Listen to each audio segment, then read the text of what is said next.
Hey, and welcome everyone. It is John the Net Guy. Today is, well, pre 4th of July. It is Tech Day Live number 416. Okay, so it's season 4, episode 16. We have 16 shows this year. I'm very proud of that. We had an amazing show last week. If you tune in, hopefully my audio is better this time. I'm just double checking. Yeah, I got signal. So yeah, there was a little audio snafu last time, but thank you guys for everybody that held through and stuck through it. We got to see this amazing case. This is from Gamdius. They sponsored last week's show. I've got my sign up here this week, but this is a fantastic machine, the fastest machine I've ever built. And for those of you that stuck around to the very end of the show, you got to see these new cool infinity mirror fans. This is their part of their new Aeolus fan kits. And for those of you guys who stuck around for the drawing, I got your contact info, and we're going to be shipping out these. They should go out in the next couple of weeks, which is pretty slick. So that is the Boreas cooler that we used in this one, as well as the Aeolus fan kit in the Atlas M1. I'm going to check and make sure we got some people here. I know we started a little bit late. I was dealing with some equipment malfunctions. Oh, and Pinky says, listen to that crisp audio. Yes, I went through like 20 headsets till I found the one that really sounded good. So hopefully this one really sounds good today, and we're going to go with that. Thank you for checking in, Pinky. I see Jonathan Talks Hardware. He's in here as well. Another great YouTuber. Check him out. Tonight we've got a pretty good show going. I'm going to show you some interesting things about monitors, calibration, why you should use them. We're going to check out this Ultrawide that's standing in front of me, and you're like, what the heck is that? Well, take a look at the back and you'll know which company sent this out to me. Yes, Scepter, our friends over at Scepter sent this one out actually about, what was it, spring? A few months back. And I just got around to unboxing it and checking it out. I actually did test it at PDX LAN with a friend, and some of his evaluations and comments actually rang true this time. So what he thought just by his naked eye turned out to be true. And I'll tell you all about that. If he's in the channel, that'll be interesting. That's Vince from Circuit Rewind, his channel. If you could check him out, he did some hands-on gaming with this thing and tested it out and let me know what he thought. So without further ado, I'm going to get the Amazon folks in here. I got to do that a special way behind me just because Amazon's got their thing, and then I got to get my phone out and do another thing. You know how it goes. But let me know what your 4th of July plans are. Are you going to blow stuff up this year? What's the deal? I've got this going, so that's good. If you don't have any 4th of July plans, you're just going to game all week and use the extra time off from your school or job. Right on, man. That's awesome. So I'm going to go ahead and tell it not to restart to get Windows updates. I will tell it to start streaming back here, and let me get the show live on Amazon so we can get going here. And I'm going to say go live. Okay, you know what's funny is it doesn't have the products listed the way it should at the bottom of the stream. So let me go ahead and double check that the products, for some reason they did not catch, but I'll tell you all how to check those products out in here, and you'll get to see everything we're going to check out today. And in what order here?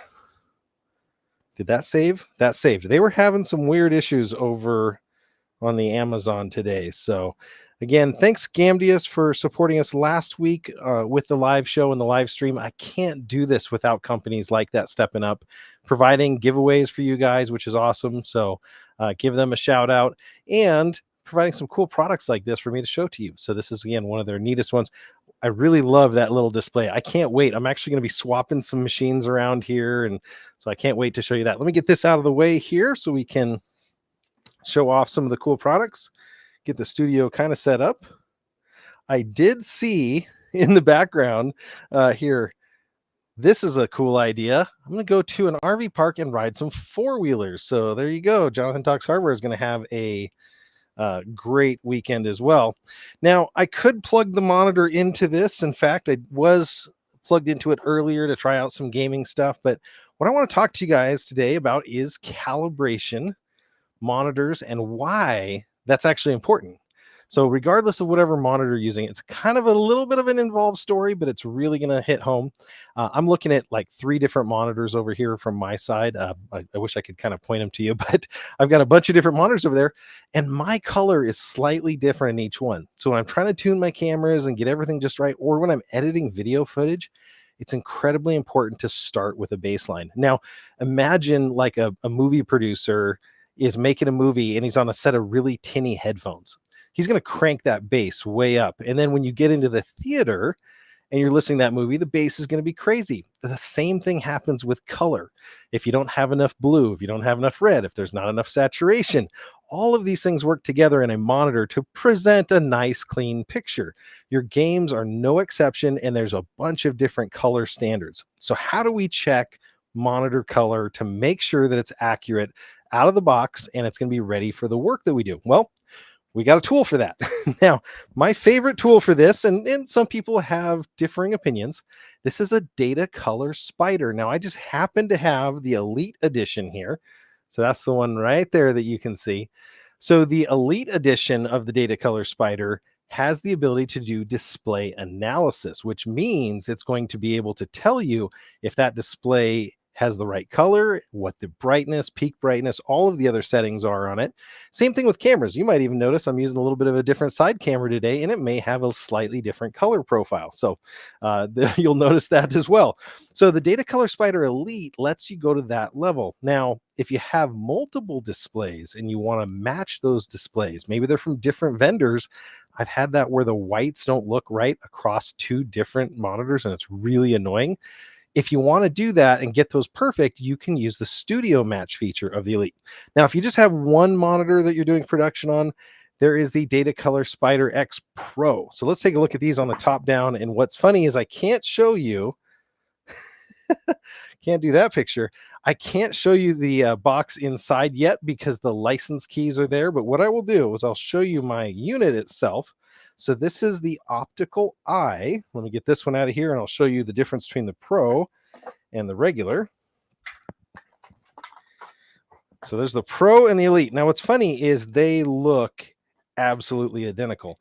And in my opinion, the hardware is absolutely identical in between these two. So you are not getting any variance or any difference at all, regardless of which one you actually use. But the software and the licensing is more expensive on the Elite. It has more features, obviously. So that's how they get you there. If you're just calibrating one monitor, the Pro has the exact same features from a calibration perspective for a single monitor, and it'll get you there. The Elite is going to do a lot more. Now, you can't be sharing these on with friends. You do have to license them. There's a license key. I have mailed one of these to a friend before that got some new monitors. You can do that kind of stuff. But again, it's a hardware device. Now, some people have said that you can buy the hardware unit, one of these off of any of those websites, including Amazon, which is the only one I'm allowed to tell you about. And then you can use a different calibration software with it. So this is really just an optical scanner, an optical eye that's looking for color. So how does it work? Let's go through the software. I'm actually going to take you through a full calibration run of this monitor. I have some interesting stuff about it. We'll talk about this monitor specifically, but I will run you through the software and we're going to take a look at it. Oh no, Harley's checking in. Says, I'm going to comfort my hound. Fireworks terrify her. As a previous pet owner, luckily we only have a bunny, and I don't know how the bunny's going to do. But yeah, having a dog in the past that got freaked out by fireworks, I know all about that. And our friend Piggy checking in. Let me get the key and I'll tell you if it works right. Well, you know, the sad part is you actually have to plug the device in before it lets you license it. So I'm safe there. So the first things first, we would have to install the software. I've gone ahead and done that. The software in this case is actually called the Spider X Elite. I'm going to go ahead and launch that software on my device here, and I'm going to bring it up so you guys can see it. You know what? I just realized because I have to mirror this, I'm going to have to change how I share the screen here. So give me 1 second here. I'm going to have to go back into my software. I'm going to add a screen share. And then I'm going to share my software that way. So hopefully you guys are seeing the Spider X Elite software there, and it's going to have an option to calibrate displays. or to do any of these other features. I'll go ahead and plug my hardware device in. And there's a bunch of shortcuts down here that you're going to see on the lower left. I'm going to go ahead and get out of this so I can get to them. Display technology, expert tuning, display analysis is the one that we want in this case. And so the display analysis tool, it just popped up. So I'm going to have to go share that window real quick. This is going to get really annoying. I'm going to do a screen share. And I'm going to have to turn that one off. 1 second. We'll get there. This is all the fun of trying to do live demonstrations of software when it pops up a new window. So here we go. So here are all the really cool things that you can actually share, that you can actually test with this. You can test the gamut. Okay, so that's how colors are saturated here. Tone response is going to be if the contrast ratio of the monitor across different brightnesses and different gray levels is correct. Brightness and contrast, which is really good when you're testing to see if a monitor really pops, if it has that high peak brightness. White point at different OSD settings. Screen uniformity. Monitors can be edge lit, they can be backlit, they can be a matrix of LEDs, mini LEDs. It can be all sorts of screen technologies, and they're not all even across the screen. So this can be really helpful. And then lastly, color accuracy. Those are the main ways that we test these monitors here. So the Data Color Spider can do all that. To make sure that this works, I'm going to go ahead and run a calibration against this monitor. Now, let's go ahead and pull this monitor up. This is from Scepter. Let's go ahead and change gears, and we're going to do that.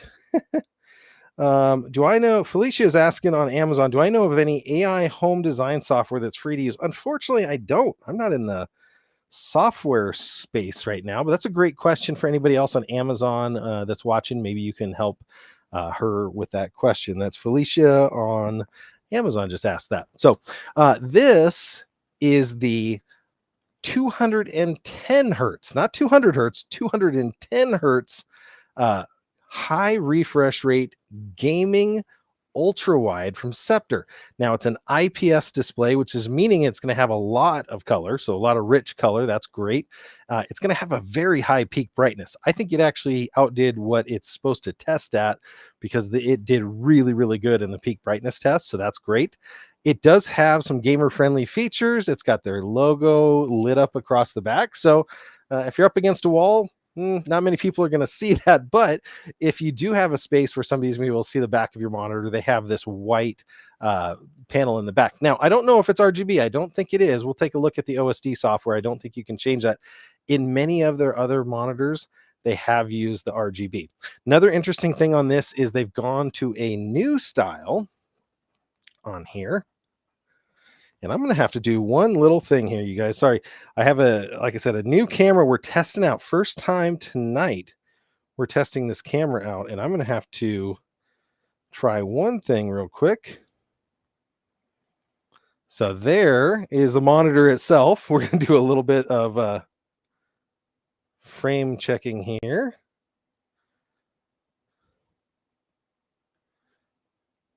So that is the monitor itself. One of the things right away that you'll notice, if it'll chase me around here, it probably will, is that it has a new on-screen display guide. This is new in the current Scepter monitors, is this new OSD, and very unique compared to all of their other competitors. They used to have a 3-button. This is a joystick. It's consistent across all of them. It gives you all of the information you need right across the top here. So that's been really, really nice to have. So that's one right away. I'm over here. The camera's supposed to follow me, but we'll see. Maybe it's not going to do that today. We're going to see if that one works. Maybe not. I'm going to turn the AI off if I have to.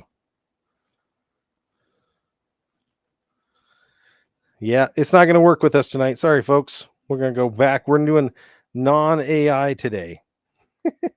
We'll just use it as a dumb camera. How's that? And we'll go up, and you guys can see. Come on. Oh, this is not a great demo for it.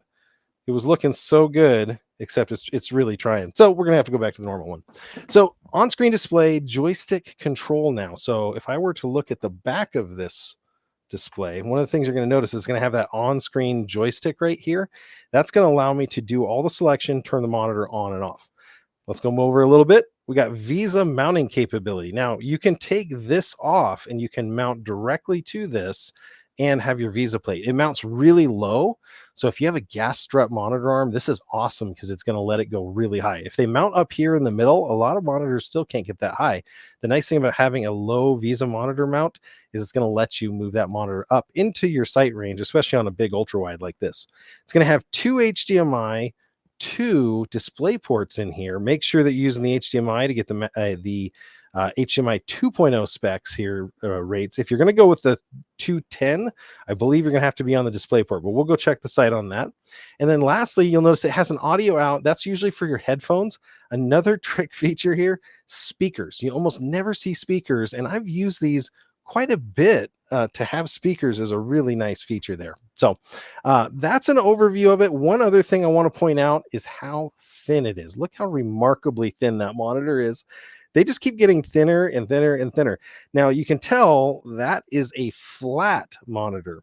My channel started with one of the original Scepter 200 hertz VA curved, and I did a video on that and it just popped. It was amazing. It was an amazing value and still is for gaming an amazing value at 200 hertz. It did have a lot of ghosting. We're going to check the ghosting on this one. Again, this is the first time we fired it up, so we're going to crank it up on the refresh rate and we'll see how it goes. But the first thing we want to do is a display calibration. Now I'm going to go through and make sure I got my software set up right, and then we're going to go ahead and start that. So I'm bringing the Spider Elite software up. Now I can bring the software over here and you guys can see it. What we're going to be doing is we're going to actually be picking on the screen here, a point, and we're going to put the sensor on that point. Now I want to do this in an uncalibrated mode. So right now I have a calibration running on the monitor. I need to turn that calibration off. So let me see if it will explain the status. I want to turn the calibration off, and then I'm going to run my analysis one more time.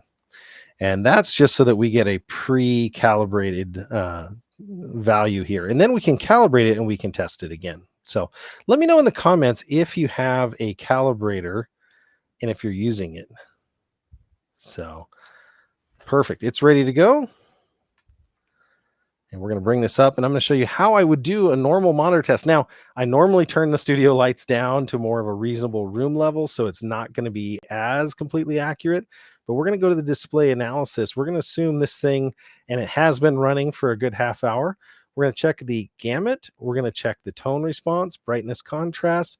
I'm not going to do white point at different settings, but I am going to do color accuracy. Screen uniformity doesn't matter to me so much on this panel. It's actually been really good so far from what I've seen. I'm not worried about that one. I don't want to make you guys wait forever. And then I'm going to pick the correct monitor here, and we're going to begin our test, and you'll see how the data color spider tests these monitors. So perfect. I'm going to go ahead and hit start.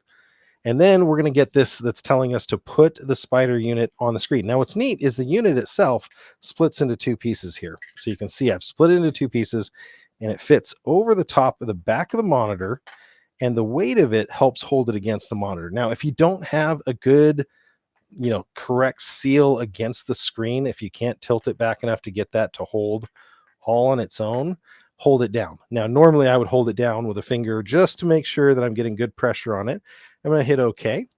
Now, normally these come from the factory in eco mode. I've turned that off. I went to the user preset mode. So there we go.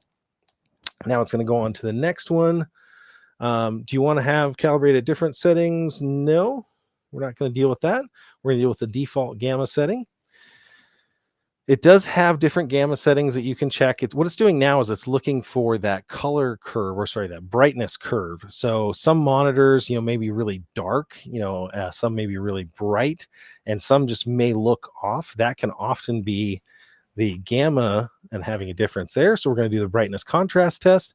Now we're going to put this in the center. The brightness contrast test is kind of funny. So what it's going to do is at different set levels, it's going to flash back and forth and give us the contrast ratio as well as the brightness in one test here. So I'm going to go into the menu system. And what I've noticed with this is if I just pick and I choose the brightness, it's going to keep the backlight up and the brightness is going to adjust, and it's not going to give a good measurement. So I'm actually going to adjust the backlight, which is more accurate for this test.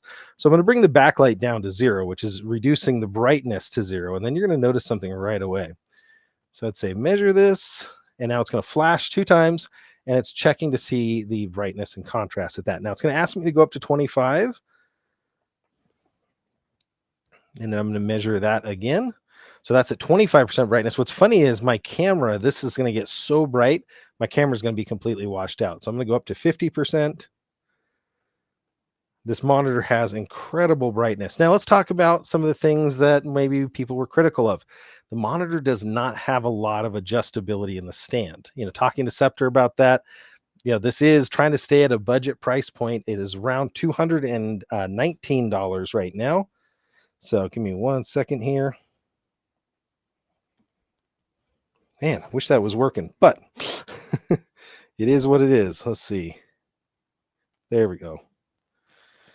So we're at 50%. Now we want to go to 75%. So we're going to go to 75% brightness, do the same thing. This would be great with a gas strut monitor arm, and they are incredibly cheap now. To get a gas strut monitor arm is going to be the difference between if they made an adjustable stand like some of the ones I have back here that you may or may not use, it would cost you as much as the difference of a gas strut. So if this is good enough for you, you can use the built-in stand. If you wanted to get a gas strut, this thing's so affordable, you could add both to your cart, check out, and be very happy and have the ability to tilt, rotate, swivel, do all the stuff that the gas strut arm does. Now we're going to check the color accuracy. There's a 12, 24, and 48 color checking ability. I'm going to bring this back down to about 80% backlight because I don't want to test that saturation at such a high backlight. So we're going to do that. And now what it's doing is it's going to flash different colors here. My camera is going to be all thrown off because it's going through all of the different ranges of colors that it knows. So it's looking at a specific color. It's asking the monitor to display that color. And then it's going to come back and tell us how close the monitor was to that standard default color. The neat thing about this is even if the monitor is off a little bit in certain directions, it can actually calibrate that by using a profile for your monitor. So back to my original story that we were talking about earlier. When I originally did my first YouTube video editing, I was doing the editing on a PC monitor, and the monitor didn't have a very good blue representation. So when I color corrected my footage, the first time I sent it to my first viewer, my wife, she looked at it and said, "Well, why are you all blue?" And I looked at her iPhone, and sure enough, I was bright blue. So yeah, that was telling me that I needed to get my monitor calibrated. A lot of MacBooks come basically pre-calibrated. This is going to be step 3. I'm just saving the results, and we're going to get to see now what the results of this calibration are. Now, to do that, I'm actually going to bring them over to you guys so you can see them here in the application because it's a little bit easier, and we can see how well it did. So if you are doing any sort of video editing, if you're doing any sort of publication work, there are some standards that you should know about. So right now you can see here, the first thing that we're looking at is the color gamut. How much of the color can the monitor represent? Now, cheap laptops often come in, and let's see if I can rearrange this a little bit. I don't think it's going to let me do that. What can I do this way? Okay, that might be a little better. So cheap laptops are going to come in and they're going to say like 75% of NTSC, or they're going to say, I can get 90% of RGB. What does that mean? Well, RGB is kind of the standard everybody uses for basic gaming and usage monitors. Now, if you're going to do print work, you're going to want to have the DCI P3 or Adobe RGB. So if you're going to be doing Adobe RGB, that's going to be for photographs and other work. That's going to have a larger color space. But if you send that to somebody that's got an RGB color space monitor, it might look a little bit dull. So when you're sending stuff to clients, you might want to, tune it for sRGB. Sorry. And, the standard. Or, if you're going to do stuff that is going to go to a print shop, you may actually tone it for higher. So that's just a little bit of a difference there. So what did we see as a result on this? Well, the monitor, if you see up in the top in the green, it does 100% of sRGB. So inside this little result grid, and it's not going to let me scale it, unfortunately, that triangle with the dots around it is showing that it hit almost perfectly inside of the DCI P3 space. So for print work, it's going to be great. When it's, it's got the gamut to do that. We'll talk about the accuracy. So it's able to produce a lot of color. We'll talk about the accuracy here in just a second. So let's go to tone response. So if you look at the gamma curves here, it's got gamma 1.8 and gamma 2.2, what it should be.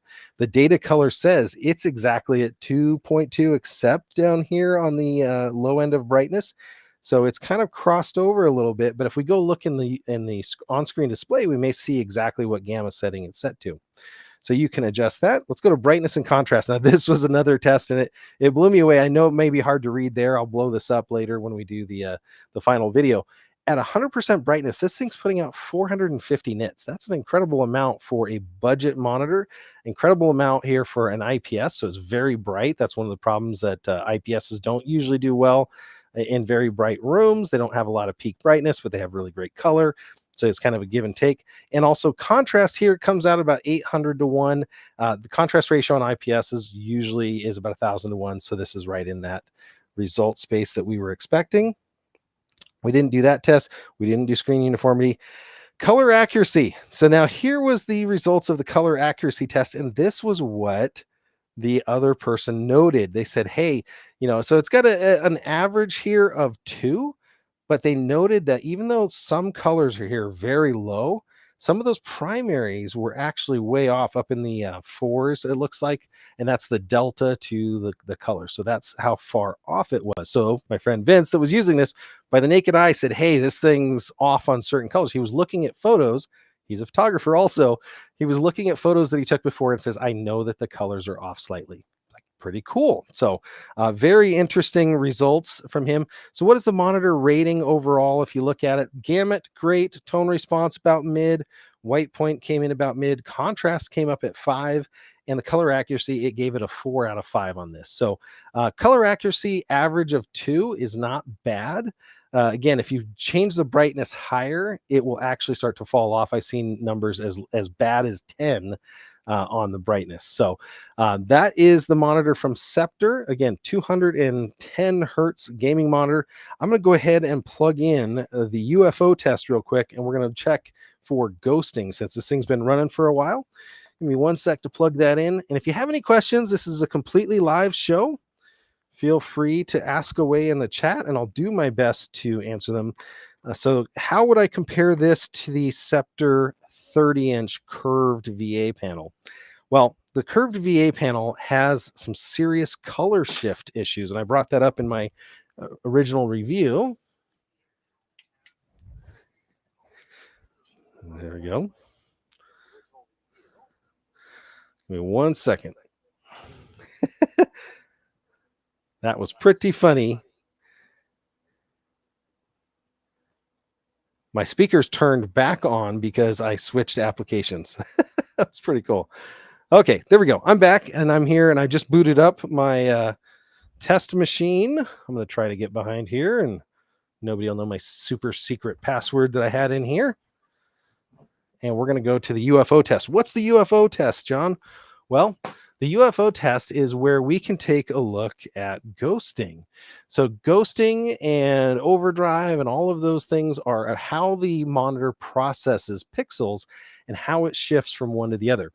So the 30-inch VA panel in comparison to this, well, one, it's curved. It has some serious color shift. So if you have a friend that's sitting off to the side, and you might be able to see this right now, how this one doesn't, it's a brightness shift. You can definitely see how the monitor gets brighter when it's head on, but notice the color. To me, the color doesn't necessarily change. It's just the brightness. They're still the same greens and so on. And we can see that actually if we have just a standard background. So there's a contrast shift, but it doesn't change dramatically in color. With the VA panel, you were looking at a monitor that had orange. When you turned it, it would turn to like yellow. It would completely change color.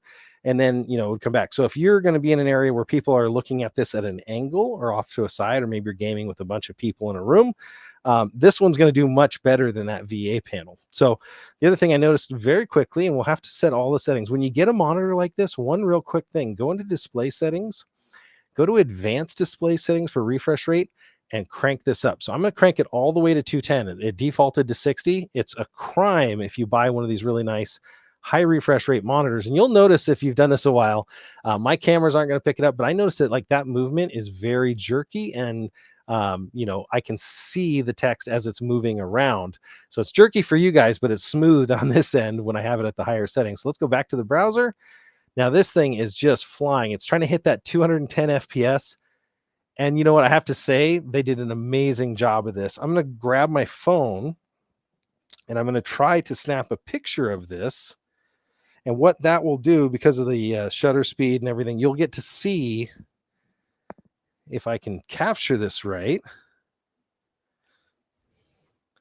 when it is drawing those frames. Absolutely. Okay, so let me send this in real quick, and I'll pull this up for you guys so you guys can see it. Actually, I can do this real quick for you guys, and we'll get that up. Okay, so I'm going to bring my phone up so you guys can see it here. There was the picture I just took, and what do you notice on the top, middle, and bottom there? So we're not seeing a lot of ghosting. There's 1 or 2 frames in there, but what I'm not seeing is long trails behind the item. So the little UFO was actually, it's what it's expecting, because my frame rate, shutter speed on the camera, we'd have to get into all that stuff, but it is showing there's like 2 or 3 of the image, but it's not streaky in between. So that's actually a pretty good result on that test. I will get more in depth into that here in a little bit. Piggy Tech a long time ago said, I guess you got to send me the whole thing now. I guess he needs a calibrator. He would definitely benefit from that. A great creator as well. So that's the UFO test. There's a bunch of other different kind of tests you can run on this website. Overall, I'll take a look at this and do a more in-depth review. One thing that I was going to say about these monitors, which is amazing, I want to see if Heaven Benchmark will actually let us do it. Resolution, we're going to go full screen. Will it let me do system resolution? Yeah, it's going to do 16 by 10, 4 by 3. It does not look like it's going to do. Let's see what happens when I run this. It looks like it's stretched it out. Okay, so at least this screen is stretched. We'll see when it comes up if the image is actually stretched. And actually, it does not appear to be stretched here. I'm looking at the image right now. Now, I did not tell it to calibrate the display. So that's one other step that you'd have to do. Look at the Heaven Benchmark here. And one thing that'll happen, some people are going to ask, can I use this with Xbox One? Can I use this with PlayStation 5? Yes, you can use an ultrawide 21 by 9. So this is not 16 by 9. It's another third bigger, basically. So can I use this 21 by 9, with my Xbox?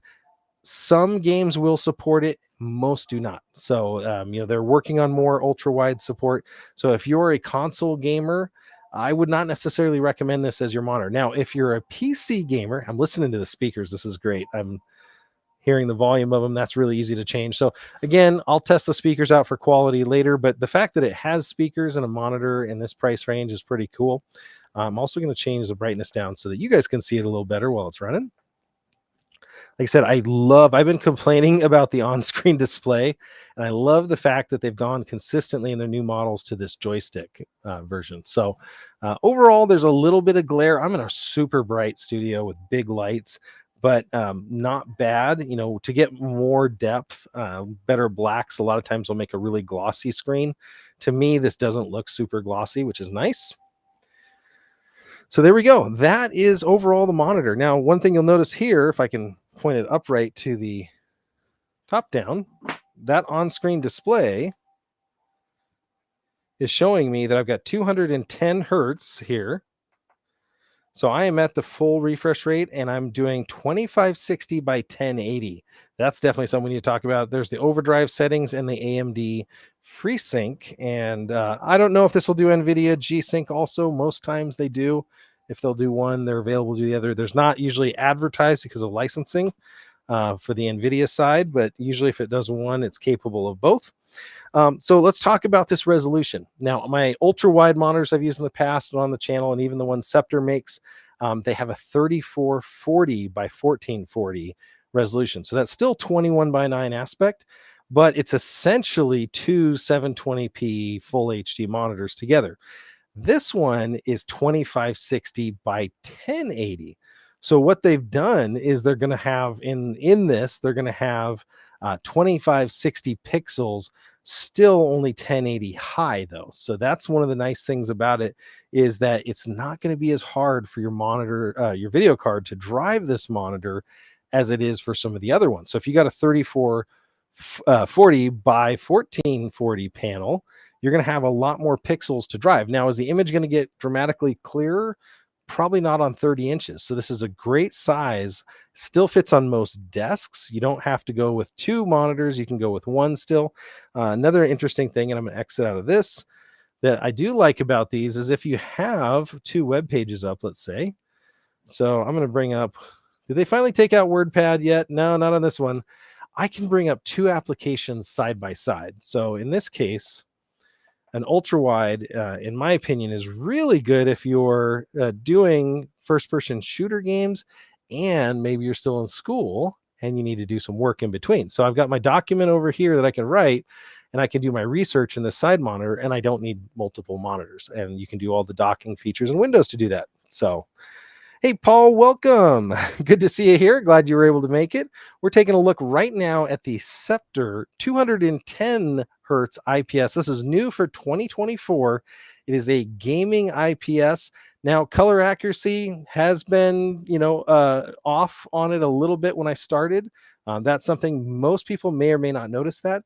The stand on it could definitely use some help, but the budget is here, and the Visa mounting option gets you a gas strap monitor arm at this price. So you can go out and buy one of those, and this would make it an incredible monitor. I'm going to do some gaming on it here, and I will report back and let you know how that works. Just real quick, I know we started a little bit late here, and I've gone through, but I want to let the Amazon people know and let you guys know where you can see my Amazon items. Let me go ahead and move this back where it's supposed to plug in, and then I'll be able to share my screen again with you. I had this set up to run the calibrator, so I had to unplug it from here. There we go. Now I can bring up the proper website. Now you'll see a URL scrolling across the bottom. If you want to see any of the products that are on the show today, that is on my Amazon show page, which you can do by going right to that URL. If you come down here, you're going to see show 416. And this is going to have all of the products that we're going to take a look at on the show. I've shown you three of them, believe it or not, the two data colors here, the Spider Pro and the Spider Elite. So the Spider Elite, there's a couple different versions here. There's the Spider Elite, which again, for some reason is hiding the price. There is a new X2 that came out. So there's a newer version of it that's available. And then there's also the Pro, but all of those are higher price than the current ones that you can get. So the Spider X Pro is available right here. So that's $143. Not a bad deal. Again, 4.3 stars. People complain at most about the software. They say that some of the other calibration software is a little bit easier, maybe more accurate, things like that. So this is looking at the Scepter monitor. This is the Scepter monitor that they just came out with this year. It is on sale right now for $219. Normally going to be $249 is the list. And this is that other monitor I was telling you about. This is the curved 240. So you have a choice here. It's about $20 more, and you can go with the IPS and the slightly faster refresh rate. Both fantastic monitors, I think, for entry level. And there's both the same complaints on them, which is the stand on that one. The color accuracy, if you calibrate it and you're doing any sort of print work, that's great. If you're doing games, 100% of sRGB, and it's going to get into that DCI-P3 and almost 96% of that. So does definitely return some color in there for what you need. It's going to have all the information about the display ports. It looks like the HDMI goes up to 190 hertz, and the two display ports both do 210, which is awesome. If you decide to use this one on an Xbox One or a PlayStation 5, I just got to keep saying that, it's going to have bars on the side, or it's going to stretch your image out, because those are used to 4K, 1080, those kind of resolutions, and those are 16 by 9. This is a stretched ultra wide, so it's a 21 by 9, not a 32 by 9 or one of the really, really wide ones. But yeah, this is definitely wider than a standard monitor, and so it's going to stretch if you try to plug in a standard source to it. So Very cool. We're going to come back here. I'm going to get into a new product now. I'm going to put this down safely and try not to hurt or scratch it. And I'm going to get a new product out that was sent to me. You've seen some of these before. There we go, on my channel. But this one I'm excited to test because I can definitely see a use case for this. I do want to also point out that I had somebody ask me about one of these the other day, a friend of mine, if I had a solution for this need, and I really didn't have it until this came along. So this is from Alpha Tech, and what looks to be a normal run-of-the-mill iPhone USB Type-C charger, I notice now, is actually a hidden camera. Now, clarify first, because I don't want anybody to get in trouble. There is no audio recording in this at all. There's no way to turn any audio recording on. It's not available in the app. But this is from the guys over at Alpha Tech. They reached out to me because I had tested their prior one. Now, some of the prior ones that they've made had Wi-Fi capability. This is their IQ Charger Pro, and it absolutely has the same Wi-Fi capability. It has app control. You can be away from your home. You can be anywhere in the world, and you can watch this if you have internet access to it. What's beauty about that is maybe you've got a housekeeper coming over that wants to check on the house. This does not stand out like even a Wise Cam does. So there we go. There's the Get Started. There's the Tuya app. That's the one that they use on this one. That's a super popular one. There's another QR code. My editor just loves this because he has to hide every barcode for my final videos. So I'm just taking a quick look at it. It's a little bit larger in size than the prior chargers. I'm just taking the outside QR code off so my editor doesn't have as much work to do. Give me 1 second. There we go. So we're taking our first look at the IQ Charger Pro. Now, I can't really see a lens on there. I see almost nothing. It is almost completely black. If you see that in the reflection, I'm not seeing like a lens hole. I see the charging port, and I do see this peel off, which I'm going to do now. I don't see anything at all that would look like and tell me that this is a camera. It just looks like a slightly oversized charger. So that's what you get there. Let's open the rest of the packaging. So now we get a bunch of different kinds of cables. So not only are you buying an actual charger, it's an actual working charger that you can plug into your phone. So there's a USB Type-C end and a standard Lightning. So maybe you're a convert like I am, trying to go from the iPhone world to the iPhone 15, maybe 16 world. You can get your USB-C here. I want to double check the amperage output of this. We'll have to look at that just to double check and see what it is. So that plugs in like so. And then this plugs into your phone. It actually is a completely working charger. There's another plug. Now, the interesting thing about this plug, I've had a lot of people go, what do you need a USB-A to USB Type-C? Well, once we've got our footage on this, you can actually use this as a card reader by plugging this end in here and this end into your computer. So if you actually do need to download directly, you can do that. They're also going to include, it looks like, a memory card reader USB here. And because of us USB people that have USB Type-C only, like on my MacBook, I can take this, I can run it through the adapter, and then I can use it on a device that has only Type-Cs. Now, what's interesting is because this is Wi-Fi, you don't need to have physical access to it. But let's take a look at what we can do here.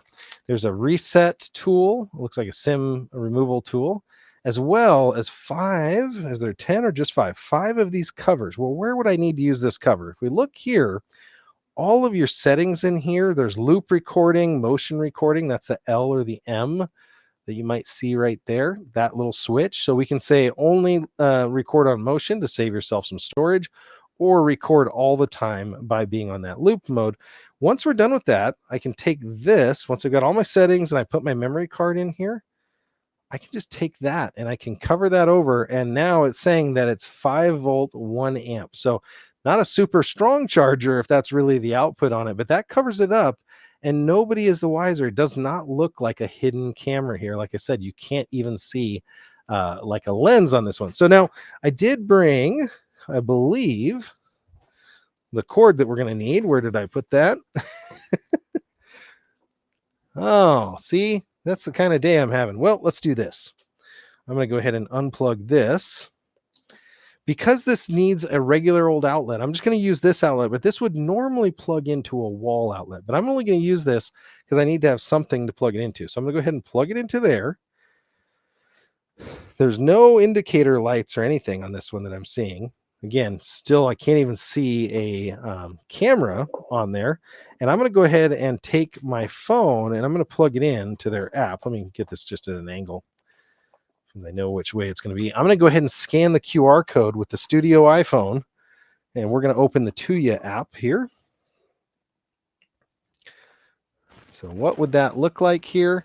So I'm opening my app. Now, technically, I already know that I have that, but I'm going to go ahead here when it scans that QR code. Oh, it sees it, but it's not doing it. So I didn't see that, but you know what? I actually have the Tuya app right here. Let's see if it'll actually log me in. Oh, that's Ticketmaster. That's not Tuya. Give me 1 second to get back here. TUYA, Tuya Smart app. I already have that. Let me go back here to log in. Okay. I can bring the phone back in and I can come back to you. So this is mine. Now I have a clock camera too that they came out with. They're relaunching that one. There were some technical difficulties here with Amazon, and that one's going to come out. It's one of the very coolest features that I saw of that one is you could basically make a camera that was in a wall clock. Now I'm plugged in. It's searching here for the device. Make sure your device has entered pairing mode. So I will need to double check, plug camera into wall, use user guide at the bottom or scan. Give me 1 second and I'm going to pull this up on the website because I want to make sure I'm doing this right for you guys. Let me know if you guys would be interested in a giveaway for one of these because I think this is one of the very cool products that they've come out with is a hidden camera. So we're going to look at the quick setup here.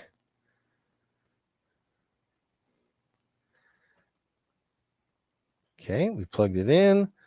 We did that setup here. Oh, it says that it can actually connect via Wi-Fi. Interesting. Okay, so it didn't see it right away, but this is the Wi-Fi edition. So what I'm going to do real quick is I'm actually going to go into settings. I'm going to go to Wi-Fi. We're going to see if we see a smart Wi-Fi setting here. Other networks, I see my bridge. I don't see it yet. This one might be a project to test out here. We'll see. There's the Smart Life one. So I'm going to try to connect to that Smart Life Wi-Fi. If it doesn't, we're going to need to do it again because I did just restart the unit. So I'm going to go ahead and do that again until it connects. Then we're going to go back to the app and it should find it right away. Let's make sure. Come on, let's try. We're almost there. So yeah, that was my fault. I restarted the unit. I shouldn't have done that. Oh. So hopefully it will come back and we can get joined onto it.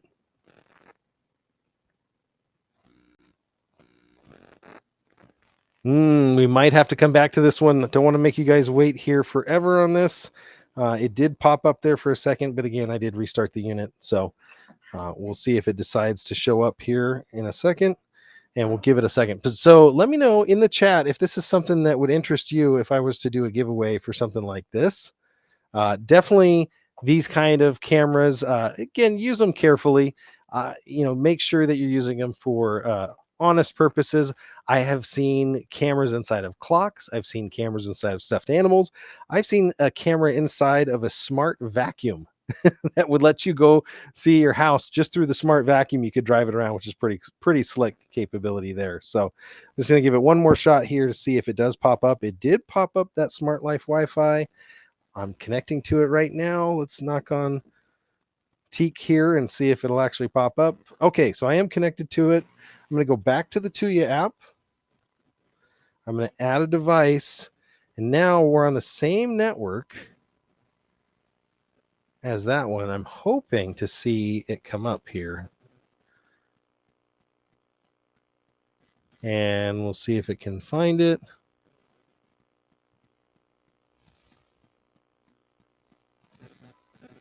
Yeah.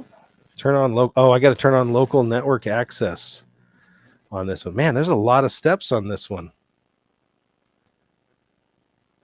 Yeah, so I've got to turn on local network access for this app. I'll show you how you do that. So let's go to here. We go down to the Tuya app. So you'd have to go through all of your apps, go to Smart App and Local Network. We have local network access on, off. We'll do that. Back to our settings, we'll go up to Wi-Fi, make sure that we're connected to that smart one. I do want to connect to that. Usually what it'll do is it'll say that, hey, there's no internet access on this one. Do you still want to do this? And we're in auto join mode. I don't want to leave that one. No internet connection, that's fine, but I want to stay on it. I don't want to leave it. And I want to go back over here and I want to let this fine. So this may be just too advanced for me today. We might have to come back to this product here. But I think that'll be fun. I do want to check it out. So we'll do this one on the next show. I also do have some Prime Day shows coming up. So this was a last minute ad because it did arrive in time. But I will do another test on this one and we will move on to the next product to keep the show moving. This is John the Net Guy. If you're just tuning in, we were checking out a product from Alpha Tech. This is a hidden camera inside a working phone charger, which I'm very excited to see work, but we're going to have to catch up with that one on the next part of the show. I'm looking at our list to see where we're going. The next item is right behind me here. I do need to pull this up on Amazon. Remind me here to do that. So I'm going to get this up on Amazon right now. This was sent out to me for a fair and honest review by the manufacturer. And I'm going to bring up my creator app and I'm going to tag it in Amazon. If you're checking me out on Amazon, there's a carousel, I think it's over this way, that has a lot of products. I'm trying to tap these products and be a good host for you guys. This one right here is from KMF. It is a windshield sunshade, and what a better time for that than going into summer here. We're finally hitting 70 degrees consistently in Washington. This one has a memory wire inside of it. It is actually custom fit for a Ford Explorer, which I just happen to have. So this one here has a reflective side. It's going to have a black side in the inside here. One thing I want to point out is it's actually, unlike some of the cheaper ones, the bubble ones that just, destroy themselves after a while, it's actually got like a fabric feel to it. It's almost feeling insulated. There's like some material in between there. So that makes it work really well. Because it's so large and I couldn't drive my Ford Explorer into here, I wanted to show you a video of how this one works. So I did actually go out earlier today and I recorded a little one just so you guys could see how it connects. I'm going to go ahead and talk along here as we play this video. So here you go. I was outside with my Ford Explorer. Take this thing out of the bag. Again, it pops into position. You just have to unfold it. The installation of this thing couldn't be easier. It does have a mirror cutout. Now, this is for a Ford Explorer, but they actually, if you go to the site and the link that's in the description, you can actually pick of many SUVs, Toyota RAV4s. They've got some Subarus in there, got some Chevys as well. So you can pick any of those. It wraps around your rear view mirror and it's custom fit exactly to the size of your window, which is awesome. You can see how quickly it installs here. Use your visors to hold it all the way up and snug. From the outside, this is what it looks like. You're reflecting all of the sun's energy and heat that it can do it back out, which is awesome. Removing it, if it's a really difficult thing to do, you're not going to do it. This one removes in seconds, as you see. So you go ahead and unplug that, pull the visors back up, fold it in half, and it's a twisting motion. Grab one corner and the other and just twist opposite. And it rolls right back up. Goes directly in the bag. And you're ready to go ahead and put it wherever you want, back seat or anything. I'll show that one more time for you guys from the outside. So there it is. And I'll show you how easy that is here in just a second. Okay, so that was that video. So very easy to use. It's going to dramatically lower the temperatures in your car. You still can't leave anybody in your car with this, but I'm going to be leaving my car in a marina. I leave it out here all the time. We're starting to get some heat up here in the Northwest. If you're in Florida, Texas, Georgia, anywhere in the Southwest, Utah, my folks live in Southern Utah, and they were saying it was like 110 degrees the other day, and that gets really, really hot. So that would be good. Paul's coming in. He says, hey, I like giveaways. That would be cool. I'm going to talk to the guys at Alpha Tech and see if we can do like a complete show on Prime Days. That would be awesome to be able to give away a couple of those for you guys. So this is from KMF again. This is their custom fit very easy to use sunshades. Let's go ahead and take a look on Amazon. I want to show you exactly what we're looking at here. And I'm going to bring up the PC once again. So this one just happens to be for a Ford Explorer, but they actually have this for multiple vehicles. 4.4 stars here on 46 reviews, so still a pretty new product. It's got a 4-layer. That's when I was feeling that texture in it. It definitely has more than just a cheap plastic feel to it. If I go ahead and pull up the 11 to 2019 Ford Explorer, is exactly the same. Toyota RAV4. I'm trying to make this as big as I possibly can for you guys. So there's the list right now that they have. We got the new Ford Maverick, got the Ford Broncos, Toyota Camrys, Honda Pilots, Honda Civic, Honda Accord, and yeah, almost all the years of the RAV4. So if you've got one of those, you're in good shape because you can just pick the other one when you go to that link, and then you can see that it's available right around the $25 price. And these are all, again, custom fit, very high quality. So I want to thank those guys for sending this out for an unbox and a fair and honest review. I plan to test that a little bit more. I will report back how well it's doing starting next week. The next product I have is actually, if you're doing construction, if you're doing tile work, especially if you're doing anything else. No, it's not a tripod. I'll put that off to the side. This is actually, oh, I need to go over here and grab it. So this is from Shijing. This is a special laser tool. Now, this laser tool, they make smaller versions of it. This one is a little bit larger, but it has so many professional features. I wanted to bring them up for you. So give me 1 second to properly tag it. So the Shijing 12-line laser. What does a 12-line laser mean? Well, a lot of your just laser levels are going to put 1 line. Some of them will put 2 lines on a wall across from you. If you're trying to do anything with ceilings and maybe you need to have something that's perfectly centered top to bottom, you know, if you're hanging chandeliers or doing something, you want it directly over a specific area like a table. Let me go ahead and put this off to the side so we can still see it here.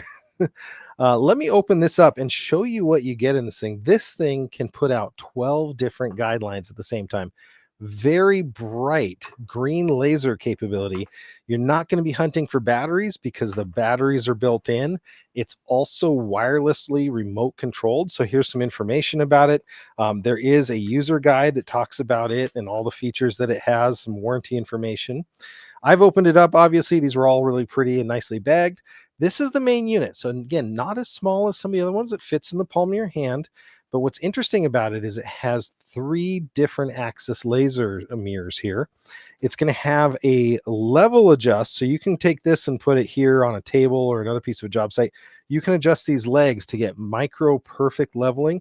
You can also turn this knob here and rotate the lines. So if you're needing to shoot an angle or a line and you need it to move slightly, if this is already firm and in place, you can do that. It is battery operated, but it has its own battery and it lasts up to 10 hours on this. I can't tell you how good that is. I actually have been using these and not getting 10 hours out of my other more affordable brands. Let me put it that way. So that's the unit right there. Battery plugs in. It is rechargeable, and that includes a regular US house charger, which is great. It's going to include some additional accessories. It's going to have an adapter for different thread types. So it's got a quarter adapter to a very coarse one. It's going to have these little tiny nails as well, so you can use that. It's going to have this piece here, which is a magnet, so you can use it magnetically against this mount. And this is for very high accuracy turning. So you can turn these knobs and again change the angle of it. You can push down and slide it out away. And then you can use this knob to run it forward and back. So very, very small micro measurements. Includes a level here as well to double check your work. You can also level the whole unit front to back this way. So let's take a look at the unit itself before I cast some really cool lights in this room and light it all up. There's a very simple to use on-off switch on the side here. I turn that on, and I immediately start getting those lights. Now it is beeping at me to let me know that I was outside of the usable range. Let me do this. I'm going to cheat, and I'm just going to set it on the table. So now it is casting some light, and you may or may not be able to see that in this room. So you can see how it's casting there. Now, if I cast vertical as well, it only has 1. But now I'm casting vertical, and you're going to be able to see vertical lines behind me. Now it's beeping to let me know that I'm not within its level range. So I'm going to use this tripod to help me out a little bit. And I'm going to use the 1/4 20 thread mount. This is a standard camera mount. So if you've got an extra tripod, maybe you're doing a tile job, if you're doing any of that really cool shiplap, which we did in our bathroom over the summer, these things are incredible for that, helping you level your shiplap lines. Installing mantles is another great use case for these. So there we go. So I've got the unit here, and I'm just using my little camera tripod, and you can see it's actually already how I'm in a very bright studio. It's casting this laser light, and it's actually blowing out the other lights that are in the room. Let me do this. If I just turn some of my overhead lights off, you'll actually see how much brighter it already is. So you're able to see this in this room with lights. So you can use that. Now, it does have many different levels of brightness. I can turn it down and I can make it blink. I'm using the wireless remote control for that. So that's the highest level of brightness there. It's got, 2 levels below that and then off and a blink mode. So you can see how well that works. And it's casting these in all directions of the room. So if I needed something that is exactly 90 degrees off, I'm going to show you how that looks real quick.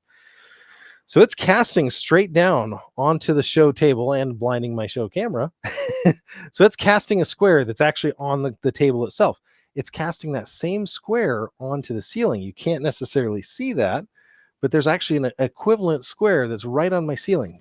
Where this works out and where this is actually one of the best use cases of it is for hanging pictures also. If you have one of these, it makes hanging pictures a breeze. If you want to level things on an entire wall across from each other, it is an awesome breeze as well. So that's another great feature of this. Again, being rechargeable is cool. Now it also comes with these really good looking glasses. So what are these glasses, you ask? Well, these will actually enhance the green color. They also enhance how amazing I look, but this will enhance the green color so that you can see it more easily on a wall. With or without it, again, it knocks that down. Could you use this outdoor? I believe so, in the right conditions. Yeah, that would be something you'd have to test individually. Definitely for indoor use. It didn't say anything about waterproof when I looked at it, so we definitely don't want to do that. Just double checking what those symbols look like. So I want to make sure it didn't have an IP rating on it. Let's go take a look on Amazon. I want to show it to you more up close because we can take a look at it there. So this is the idea. $59 is an incredible value for one of these. If you're looking at Bosch, if you're looking at all these other manufacturers, they are incredibly expensive, don't have nearly the features, and they don't have the 12 lines. So where do the 12 lines come? So this is what they mean by the 12 lines. On every wall, you're going to have those lines. So you've got the 4 walls here, 6 walls times 2 lines. So they're getting lines on every single location, whereas your other lasers that I've had, they just taper off. Like you have one that just kind of goes, one wall at a time, and then they just kind of peter out. Very easy to use. Again, it'll have within 3 degrees the ability to self-level. So that's really important. If you have just a simple, maybe a table to put it on, you can shim it. You can even use that shim base that it comes with. If you just want to set this on there and then cast some lines.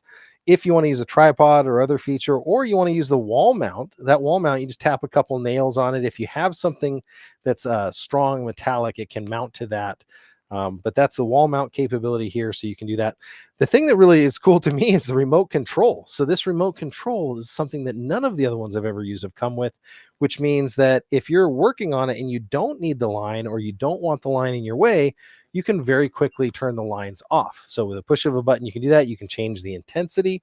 You can also shoot other angles, so you can force it to be just a straight line mode, which is pretty slick. And if you don't want all 12 lines, you can turn down the horizontal and the vertical lines, which is great. This could be really good, like they're showing for stairs, or if you're doing any sort of angle cuts, or you want to see if you can make a perfect line. The other interesting thing, and I didn't understand this when I first saw it, was the accuracy of this thing. And I want to see. So they're saying 1/26th of an inch. What they're actually meaning is that the size of the laser is 1/26th of an inch. So that's the accuracy within that that amount. So if you're on the left of the light, or the right side of the laser, you're going to be able to get that. An incredible product 4.7 stars on this one already and 15 ratings. The price on this one to value and capability is amazing. Can't wait to use this on some of my upcoming woodworking projects. So that is that. I'm going to go ahead and show you guys real quick. Oh, we got the Hall of Mirrors going here. I'm going to show you one more video real fast of me using this upstairs, and I kind of show you all the same features, and I will go ahead and get that started, and you'll be able to see that. So here we go. The laser level, super easy to set up. Same kind of demo as I did here. I'm showing you with and without the glasses here, just through the camera. So you can see in this room, it actually casts those lines all the way to the corners. So if you wanted something in the center of the room exactly, put those lines in the corners, and now you have the exact center of that room or an equidistant angle in that room. So pretty slick. Other ways to do this, you can do an angle if you need to shoot this thing upward. So you can put it really on any table and you can tilt it upward like that. And you could align all of those pictures to each other. Now here I'm going to use the remote control and turn off certain lines because you may or may not want those. I'm going to change the brightness here as well. And you can do all of those things from really, any range here with this tool. If you don't want both vertical lines, you just tap it twice. There's only 3 buttons on the remote. So there you go. That is how that works. It's pretty simple to use, very straightforward, very cost effective here. When you go look at the price of what these normally cost, even the very cheapest ones of these that don't have all the capabilities that require batteries and burn right through them, this is an incredible value for that. This is a little bit larger than those, and it does come with a pretty durable carrying case from what I can tell. So I was excited to see that. And I'm going to go ahead and put that thing away, and we're going to move on to our next product. So if you're interested, that's available in the cart right now if you want to take a look at that. And that is from the Sigja company, I think. Let me see if I pronounce that right. Shijin company. So there we go. There is their logo, and there's the product right there. So awesome. So we're going to move on to our next products, and that is going to be back in the Craftsman lineup. Now, if you missed my Craftsman V20 show, we built a birdhouse. I went through all of the Craftsman like basic hand tools, their saw, reciprocating saw, jigsaw. I got dust everywhere. There's still dust when I'm looking in the corners, but I wasn't done with the Craftsman line yet. We got some unboxings today, and I actually have a product that I recently used that I wanted to show you guys, and that is the 10-inch Craftsman weed eater. So maybe you need a small job weed eater / edger. Well, this is the one. And just for proof that I do actually test these tools, I didn't clean this thing when I was done. So it is a single line, and I believe it's 0.65. Yeah, so the 0.65 line 065 is all you use for it. It does have a blade right here. When you get it, make sure you take the plastic cover off of this. Otherwise, it's not going to cut. It does have a guard here to protect things from hitting you. You can reload these with, again, bulk line if you want. It does have this roller on top so that if you did want to do some basic edging, you can follow that along and you can use this as an edger. Now, would I do that a lot with a 10-inch? Probably not. This is, again, is good for a small job. I've got 2/3 of an acre here, so we've got a lot of weed eating and edging to do. But I was surprised at how well this thing worked. I actually went out, and this was a couple weeks ago. It was the same week that I did the Craftsman show. I just didn't get a chance to bring this on the show because it was a longer show. But I'm going to go ahead and show you what I did with this thing. I was kind of surprised with this 10-inch Craftsman weed eater. So this is an area in the workshop out there. I had killed it already. I had sprayed the killer. It had all died out. But these were actually just as large as the trimmer is. So I'm cutting down at least 10, 11-inch grass here that had grown up. And, I was edging around the drain there. It worked out pretty well. You can see, I think I've sped this up 2x or 3x, but it made fast work of all this. And now you'll see me every once in a while tapping. I was just making sure that the feed works on it. It is a single-sided trimmer, so it's not going to be like a double, which maybe would actually, if you had a little bit more powerful engine, you'd probably be able to run that. But for what it does, and the fact that this is completely cordless, you don't have to worry if your gas is, clean, dirty, you haven't used it in a while. Up in Washington, the gas goes bad between the summer and the next summer. So yeah, this works pretty well. And you can see I was actually using that edger attachment to go across. And here I'm just cleaning along the outside of our back deck. Got a little outside bench there, and it did just fine going in and out of it. Very small, easy to use, and lightweight. So I'm 45. I'm not elderly, but I'm not young. But if you do have somebody that's elderly, this thing is such a lightweight tool, easy to use. You're not going to have a problem lifting this, and you're not going to have a problem using it for, half hour or whatever. Another interesting thing is it runs on the same V20 battery packs that all of the other tools run on. And if you get a combination of these tools, you're going to have a bunch of these extra batteries, which is really slick. So speaking of that, we are going to test out some more Craftsman V20 tools. I'm going to go ahead and start tagging them in the carousel if you're taking a look here. Give me 1 second. And we're going to go on to the next one here, which is actually going to be the blower. I have not opened this one up yet.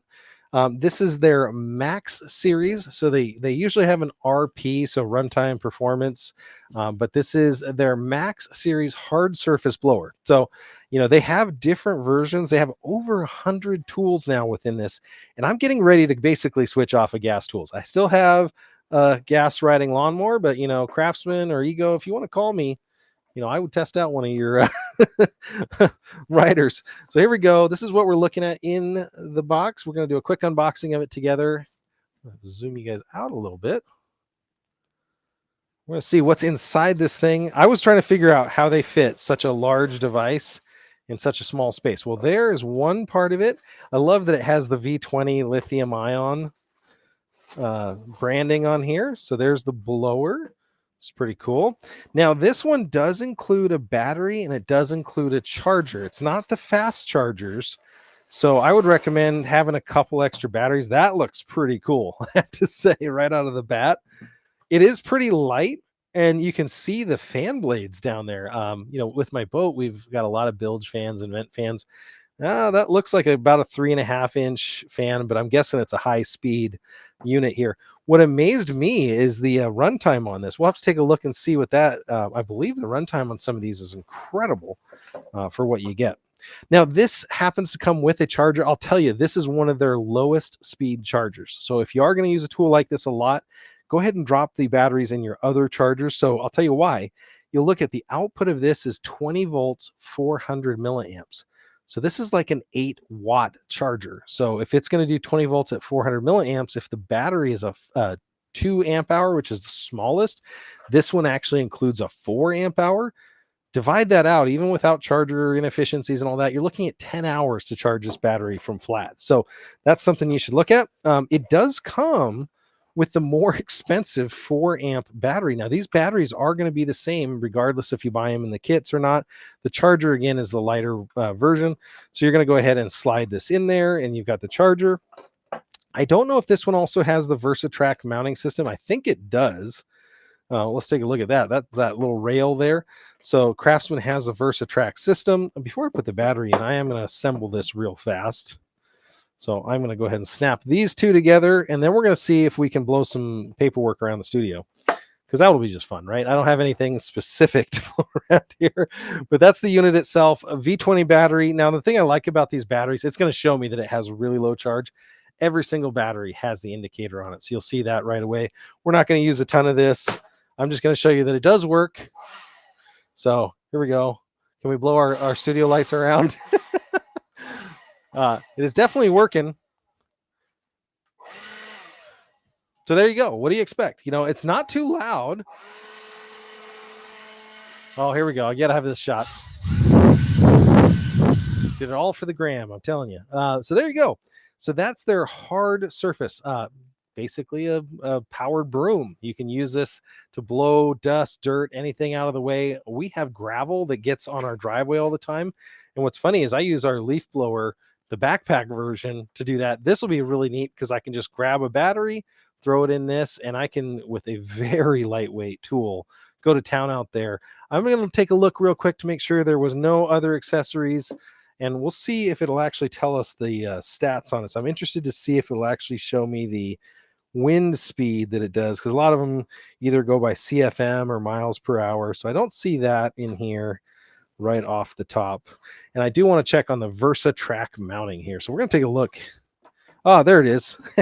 90 miles an hour, it's saying, up to 90 miles an hour when it all is said and done, and 200 cubic feet per minute. So there you go. Stubborn scraper. Oh, man. They want you to scrape with this thing, apparently. So it says it's got a stubborn scraper, and they are giving you the 4 amp hour battery. Now, if we actually go on Amazon, we go look up a 4 amp hour battery, those things are not cheap just on their own. So those have a pretty good cost to them. So I'm excited to use this thing outside. I will try to take a video of me using it out there, and we'll follow up next week. Maybe on Prime Days, I should do a Craftsman show. That'd be really fun to do. Hopefully they're going to have some good sales.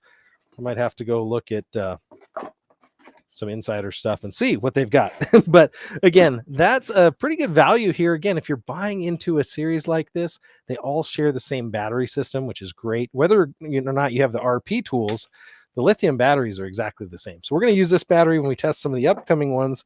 Let me go to another cleaning product, and this is one I actually bought myself. All of these Craftsman tools I've been buying myself because I'm interested in switching over into. I wanted to see how they do.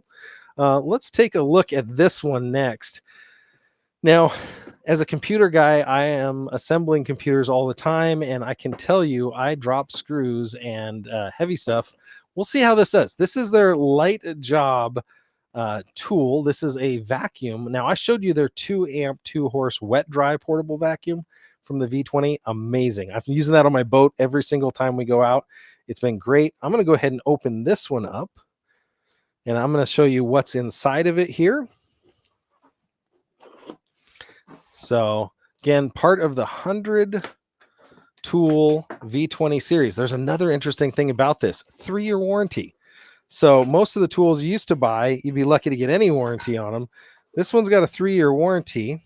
So this is a tool only. You'll see that here. I'm just double checking that there's no other accessories.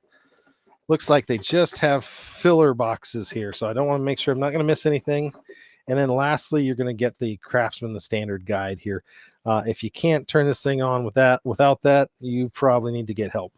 So we're going to go ahead and open this thing up. It does look like it has a very simple filter. It does have an empty button right here on the top. So we're going to go ahead and hit that, and we can open it up. Everything is super clearly labeled.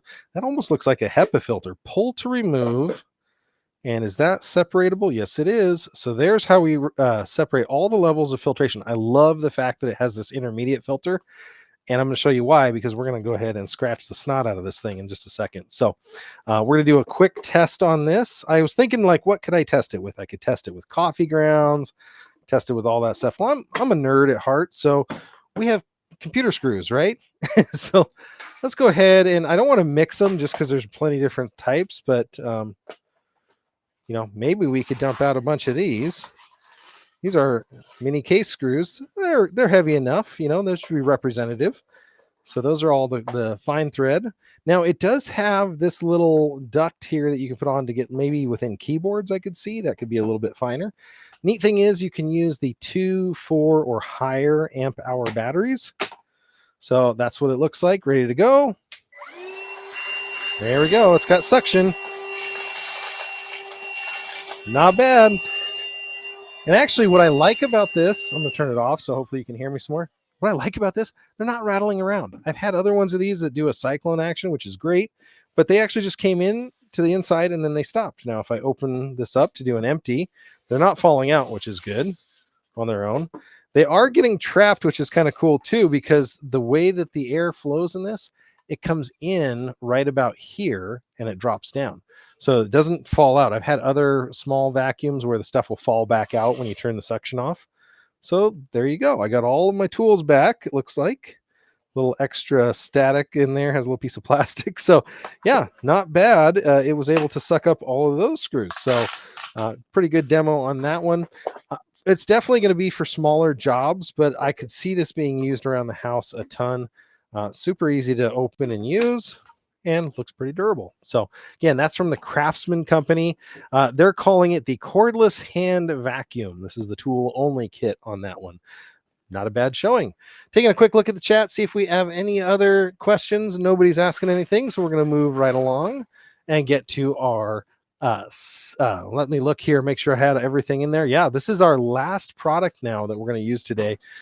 This one I saved the best for last. Actually, I'm going to need to use this one because I'm doing some metal work coming up, and I really want to test out how these things are going to work. And so I've been eyeballing this Craftsman grinder. So grinders are very useful tools.